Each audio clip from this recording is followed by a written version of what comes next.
ഉപസംഹാരം. Ikigai ഒരു ജീവനകല. 20-ാം നൂറ്റാണ്ടിലെ ഏറ്റവും പ്രധാന കാലിഗ്രാഫർമാരിൽ ഒരാളും ഹൈക്കുയിസ്റ്റുമായ മിത്സുവോ ഐദ ഏറെ സവിശേഷമായ ഒരു ഇക്കിഗായിക്ക് തന്റെ ജീവിതം സമർപ്പിച്ച ഒരു ജാപ്പനീസ് വ്യക്തിയുടെ മറ്റൊരു ഉദാഹരണമാണ് അദ്ദേഹം. വികാരങ്ങൾ 17 അക്ഷരങ്ങളുള്ള കവിതയുമായി പങ്കിടുക ഒരു ഷോഡോ കാലിഗ്രാഫി ബ്രഷ് ഉപയോഗിച്ചുകൊണ്ട്.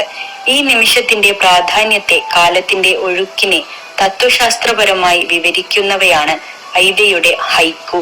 അദ്ദേഹത്തിന്റെ ഒരു കവിത ഇങ്ങനെ പരിഭാഷപ്പെടുത്താം: ഇവിടെ, ഇപ്പോൾ, എന്റെ ജീവിതത്തിലുള്ള ഒരേയൊരു കാര്യം നിങ്ങളുടെ ജീവിതമാണ്. മറ്റൊരു കവിതയിൽ ഐദ വളരെ ലളിതമായി എഴുതുന്നു: ഇവിടെ, ഇപ്പോൾ. ഇത് കരുണയും ആർദ്രതയും ഉണർത്തുന്ന ഒരു കലാസൃഷ്ടിയാണ്. ക്ഷണികതയെക്കുറിച്ചുള്ള വിഷാദാത്മകമായ ഒരു ആസ്വാദനം കൂടിയാണ്.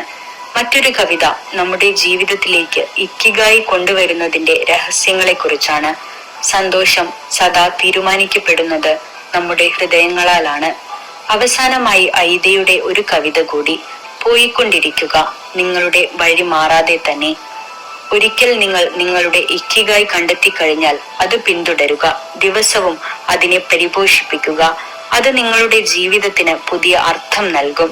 നിങ്ങളുടെ ജീവിതം ഈ ഒരു ലക്ഷ്യത്തോടെയുള്ളതാണെങ്കിൽ ചെയ്യുന്ന കാര്യങ്ങളിലെല്ലാം മുഴുകാനും ഒഴുക്ക് അനുഭവിക്കാനും കഴിയുന്ന സന്തോഷകരമായ ഒരു അവസ്ഥയിൽ എത്തിച്ചേരും.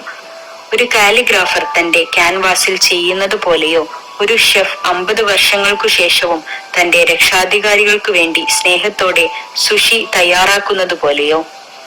ഉപസംഹാരം. ഇക്കിഗായ് ഓരോരുത്തർക്കും വ്യത്യസ്തമായിരിക്കും.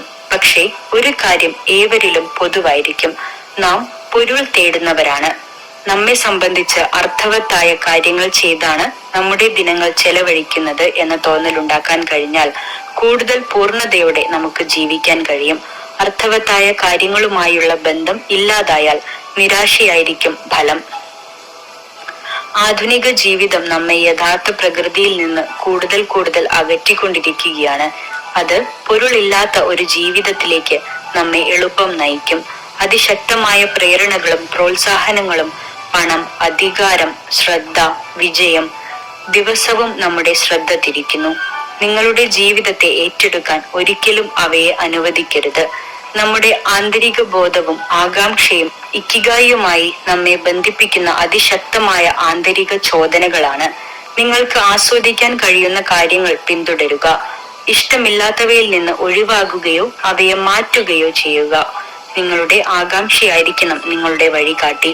നിങ്ങളിൽ ആഹ്ലാദവും അർത്ഥവും നിറയ്ക്കുന്ന കാര്യങ്ങൾ ചെയ്തുകൊണ്ടിരിക്കുക. അത് വലിയ കാര്യങ്ങൾ തന്നെയാകണമെന്നില്ല.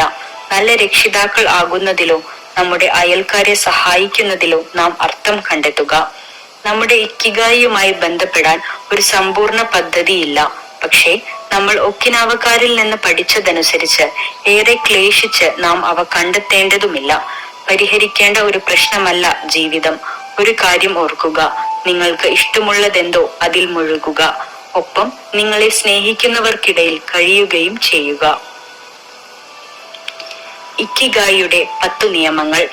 ഒഗീമയിലെ ദീർഘായുസ്സുകളായ മനുഷ്യരുടെ അനുഭവജ്ഞാനത്തിൽ നിന്ന് വാറ്റിയെടുത്ത 10 നിയമങ്ങളുമായി നാം ഈ യാത്ര ഉപസംഹരിക്കുകയാണ്. 1. സജീവമായിരിക്കുക. ഒരിക്കലും വിരമിക്കരുത്. തങ്ങൾ ഇഷ്ടപ്പെടുന്നതും നന്നായി ചെയ്യാൻ കഴിയുന്നതുമായ കാര്യങ്ങൾ ഉപേക്ഷിച്ചാൽ ജീവിതത്തിന് അർത്ഥം നഷ്ടമാകും.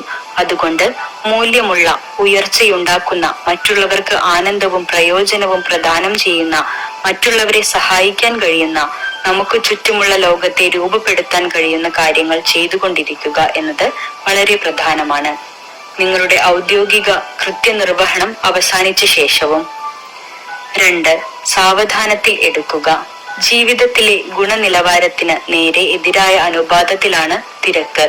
പ്രായമായവർ പറഞ്ഞതുപോലെ പതുക്കെ നടന്നാൽ ഏറെ ദൂരം നടക്കാം. തിരക്കിനെ പുറകിലുപേക്ഷിച്ചാൽ ജീവിതത്തിനും സമയത്തിനും പുതിയ അർത്ഥം ലഭിക്കും. 3. നിങ്ങളുടെ വയർ നിറയ്ക്കരുത്. ദീർഘകാലം ജീവിച്ചിരിക്കാൻ കുറച്ചു ഭക്ഷിക്കുന്നതാണ് നല്ലത്. 80% നിയമം അനുസരിച്ച് ദീർഘകാലം ആരോഗ്യത്തോടെ ഇരിക്കാൻ നമ്മുടെ വിശപ്പ് ആവശ്യപ്പെടുന്നതിലും അല്പം കുറച്ചു മാത്രം കഴിക്കുക, വയർ കുത്തി നിറയ്ക്കുന്നതിനു പകരം. 4. നല്ല സുഹൃത്തുക്കളെ ചുറ്റും കൂട്ടുക. സുഹൃത്തുക്കൾ നല്ല മരുന്നാണ്.